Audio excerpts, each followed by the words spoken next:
ఢిల్లీ నుంచి గల్లీ దాకా అన్నట్టు ఇప్పుడు ఎక్కడ చూసినా వినాయకులు మండపాలే కానొస్తున్నాయి. వాడవాడకో గణపయ్యను పెట్టుకొని కొలుస్తున్నారు భక్తులు. ఇక నవరాత్రులలో చేసే పూజలు ఒక ఎత్తు అయితే వినాయకుని లడ్డూని వేలంలో కొనుక్కునుడు ఇంకో ఎత్తు అన్నట్టే ఉంటది. అంత ప్రాధాన్యం ఉన్న గణేశుని లడ్డు కోసం కొంతమంది గీ కథలు పడుతున్నారు.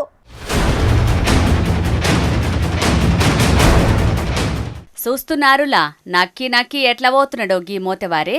మరి దొంగతనం చేసిన లడ్డు తింటే బాగుపడతావని ఎవరన్నా చెప్పిర్రో, లేకుంటే వేలంలో వాడుకునేటంత స్తోమత లేదు ఎట్లనన్నా చేసి ఈ పారి వినాయకుని చేతుల లడ్డు తినాలని డిసైడ్ అయిండో, లేకుంటే హుండీ ఎత్తుకపోదామని వచ్చి లడ్డూను కూడా పోతం పెట్టిండో తెలియదు కానీ మొత్తానికైతే లడ్డూను మాయం చేసిండు. ఇట్లా పట్నం ఎల్బీనగర్ విజయపురి కాలనీ ఫేజ్ 2లో భారత్ మాత యూత్ అసోసియేషన్ వాళ్ళు ప్రతిష్ఠించిన గణేష్ మండపంలో జరిగింది. ఇట్లా ఇక వాళ్ళు మండపం లోపట బయట సీసీ కెమెరాలు పెట్టుట్లా ఈ లడ్డు దొంగతనం ముచ్చట బయటపడ్డది. ప్రతిరోజు పూజలు అయి జరిపి రాత్రి 11:30 వరకు మేము ఇక్కడే ఉన్నాం.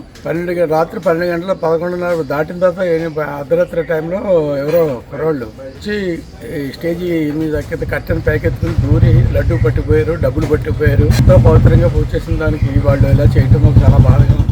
ఇదిట్లుంటే పట్నం మీర్పేట్ జనార్దన్ రెడ్డి కాలనీలున్న గణేష్ మండపంలో భక్తులు మంచి గాఢ నిద్రలుండంగా ఇగో ఇట్లా బండి మీద ఇద్దరు బద్మాషిగాళ్ళు వచ్చి లడ్డును ఎత్తుకపోయిర్రు.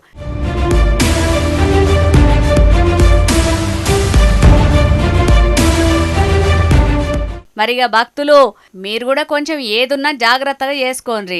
అటంకా పొరపాటు జరిగితే మళ్ళా నింద దేవుని మీద పోతుంది. మనుషులు చేసే తప్పులకు దేవునికి బాధన వస్తుంది కాబట్టి కొంచెం జాగ్రత్తగా చూసి పనులు చేసుకోర్రి, సరేనా?